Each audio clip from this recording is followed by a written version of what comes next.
آج شام کے اس پہر بھی اڈیالہ جیل میں القادر ٹرسٹ کیس کا مقدمہ سنا جا رہا ہے۔ میں نے جج صاحب سے گزارش کی ہے کہ شدید ٹھنڈ ہے اور اس ٹھنڈ کے ماحول میں باہر میڈیا والے بھی اور اندر وکلاء قائلین بھی، کیونکہ بہت یخ بستہ کمرہ ہے جس میں یہ پروسیڈنگز ہوتی ہیں، بہت بڑا کمرہ ہے، تو میں نے ان سے ریکویسٹ کی ہے کہ آج آپ کو اتنی جلدی کیا ہے کہ اگر آپ اس کو 2-3 دن جو ہے آگے کر لیں اور معاملہ جو ہے اس کو سن کے آرگومنٹ سن کے بعد میں فیصلہ کر لیجیے گا، لیکن وہ بضد ہیں۔ خان کے وکلاء نے اس ٹائم بھی دیر تک اڈیالہ جیل میں القادر ٹرسٹ کیس کی سماعت کے حوالے سے گفتگو کی ہے۔ آئیے سب سے پہلے چلتے ہیں اس گفتگو کی طرف اور پھر اس پر بات کرتے ہیں۔ جو کام کیا جا رہا ہے 30 سالوں سے، اس کو ٹارگٹ کرنے کا ایک سوچا سمجھا منصوبہ ہے، یعنی ایک دیہات کے اندر، میرے اپنے ضلع میں چھوٹے سے گاؤں کے اندر وہ القادر ٹرسٹ جس میں سیرت النبی اور نبی پاک صلی اللہ علیہ وسلم کی زندگی اور حیات کے اوپر جو ہے لوگوں کو یہ تعلیم دی جانی ہے، اس ٹارگٹ کو ہاتھ میں جو جہاں پہ 100% لوگ فری پڑھتے ہیں، القادر ٹرسٹ بنایا گیا سیرت النبی کے لیے اور سنت نبوی کے لیے، جو تعلیم ہے عام لوگوں کو، عوام کو حضرت محمد صلی اللہ علیہ وسلم کی سیرت کے بارے میں، زندگی کے بارے میں جو تعلیمات کے لیے، اس کے اوپر جو ہے یہ ایک فرضی کیس کھڑا گیا، اور اس پہ جو الزامات ہیں ان کا بنیادی مقصد پاکستان میں ہونے والے جو فلاحی کام ہیں ان کو ٹارگٹ کرنا ہے۔ یعنی اس کا یہ مطلب ہے کہ اگر القادر ٹرسٹ کیس میں سزا سنائی جاتی ہے تو شوکت خانم کینسر ہاسپٹل لاہور، جس کا 9 ارب روپے کا سالانہ جو خرچہ ہے، جو کہ نقصان ہوتا ہے، ڈیفیسٹ میں ہوتا ہے، وہ عمران خان صاحب اپنی کی ذات کی وجہ سے فنڈنگ ہوتی ہے اوورسیز کی طرف سے، جس میں وہ پورا ہوتا ہے۔ اس طرح شوکت خانم فشار ہے اور اب انڈر کنسٹرکشن جو کراچی والا ہے اس کے اوپر آپ جو ہیں یہ قدغن لگا رہے ہیں۔ اسی طرح نمل کا جو پروجیکٹ ہے جس کے لیے جو انٹرنیشنل ڈونرز ہیں وہ عمران خان صاحب کی ذات پہ کرتے ہوئے جو ہے یہ اس کو ڈونیشن دیتے ہیں، اور یہ کہنا کہ ایک پرائم منسٹر جو ہے وہ فلاحی کام نہیں کر سکتا، حالانکہ کسی بھی جو وزیر اعظم ہے ان کا بنیادی کام عوام کی فلاح ہوتا ہے، تو یہ اس کے لیے جو ہے رکھا گیا۔ 190 ملین پاؤنڈ کا جو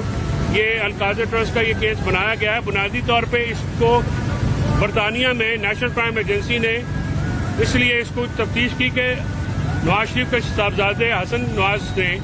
9 ارب کی پراپرٹی 18 ارب روپے میں بیچی، تو انہوں نے کہا کہ یہ سسپیشیس ٹرانزیکشن ہے، اتنی مہنگی پراپرٹی کیسے بکی، اور علی ریاض صاحب نے یہ چیز خریدی۔ اس کے بعد بلاول ہاؤس میں زرداری صاحب نے، جو بلاول ہاؤس لاہور ہے، وہ 5 بلین روپیز کا 5 ارب روپے کا بنایا گیا جب وہ صدر تھے۔ تو یہ جو القادر ٹرسٹ ہے یہ تو غریبوں کے لیے بنایا گیا، یہ تو کسی کی ذات کے لیے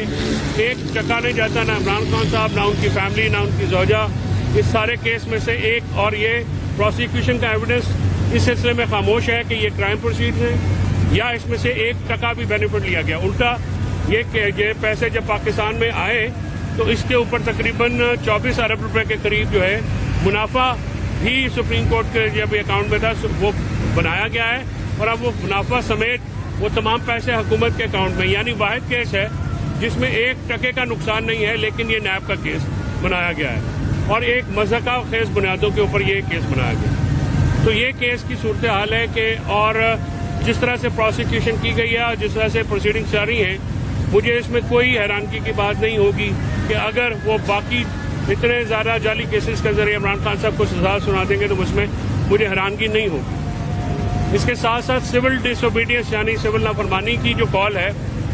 وہ عمران خان صاحب نے آج اس پہ بات کرتے ہوئے کہا ہے کہ سنڈے تک اگر ہمارے 2 جائز مطالبات جو ہیں حکومت اگر ان کو تسلیم نہیں کرتی یا ان پہ بات نہیں کرتی تو پھر ہم سنڈے کو یہ جو ہے ہماری موومنٹ شروع ہو جائے گی سول ڈس اوبیڈینس کی، یا تو حکومت ہمارے ساتھ مذاکرات کرے یا ہمیں کنونس کر لے پاکستان تحریک انصاف کو کہ وہ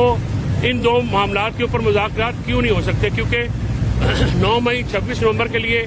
جوڈیشل کمیشن ایک جائز مطالبہ ہے، اور اسیران کی رہائی جن کو 9 मई के झूठे केसेस में जो है 1.5 साल से पाबंद सलासल रखा गया है, उन असीरान को जो सियासी असीरान हैं उनको रहा करना ये जायज़ मुतालबात है। तो खान साहब ने आज ये बात करते हुए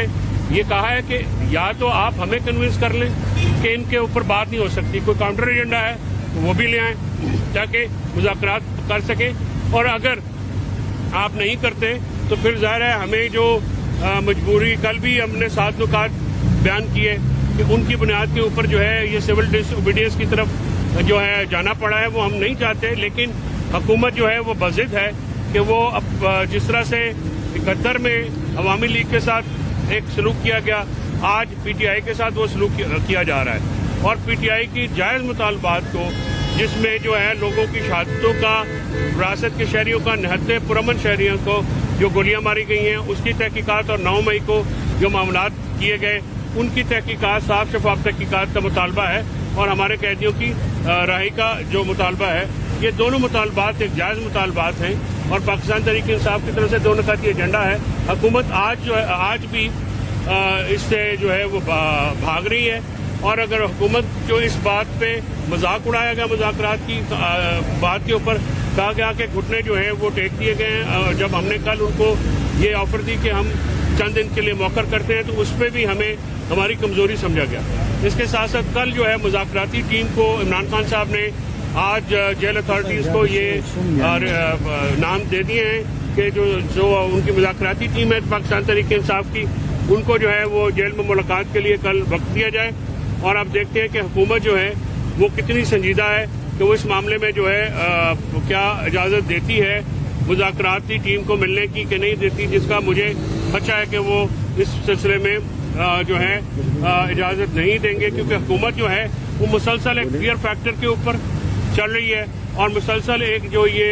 क्यास है, पॉलिटिकल क्यास है मुल्क में, एक इकॉनमी का जो क्यास है, लॉ एंड ऑर्डर की जो सिचुएशन है, इसके ऊपर जो है इमरान खान साहब ये कहना है कि हुकूमत क्योंकि इसकी बेनिफिशरी है, वो इसके अदम इस्तेहकाम जो इस वक्त मुल्क में है उसका फायदा बराह रास्त इनको है, लिहाजा वो टेम्परेचर डाउन नहीं होने, और इसी वजह से वो मुज़ाकरात से कतराते हैं और हीले बहाने कर रहे हैं। पाकिस्तान तहरीक इंसाफ की मुज़ाकरात की ऑफर बिल्कुल बरकरार है, और इसके साथ साथ जो सिविल लिमिट जो डिसओबीडियंस है उसकी कॉल जो है नेक्स्ट संडे तक अगर कोई मुज़ाकरात में पेशरफ नहीं होती तो फिर वो अपील जो है ओवरसीज पाकिस्तानीज के पास चली जाएगी, और ये मूवमेंट जो है इसका आगाज़ कर दिया जाएगा, जिससे हुकूमत को बहुत ज़्यादा नुकसान होगा। क्योंकि जब ये हमारी हुकूमत गिराई गई थी पीटीआई की नो कॉन्फिडेंस मोशन के जरिए बाजवा ने, तो उसकी कॉल जो है नेक्स्ट संडे तक अगर कोई मुज़ाकरात में पेशरफ नहीं होती तो फिर वो अपील जो है ओवरसीज पाकिस्तानीज के पास चली जाएगी, और ये मूवमेंट जो है इसका आगाज़ कर दिया जाएगा, जिससे हुकूमत को बहुत ज़्यादा नुकसान होगा। क्योंकि जब ये हमारी हुकूमत गिराई गई थी पीटीआई की अलकादर ट्रस्ट केस जिस तरह रात गए देर तक इस तेजी के साथ नहायत उजलत में सुना जा रहा है, इससे मुबैना तौर पर यह तासर उभर कर सामने आता है कि इस केस में हुकूमत इमरान खान को सजा सुनाने जा रही है। आजाद सहाफती जराये का कहना है कि अलकादर ट्रस्ट केस में इमरान खान को सजा देने का फैसला लिखा जा चुका है,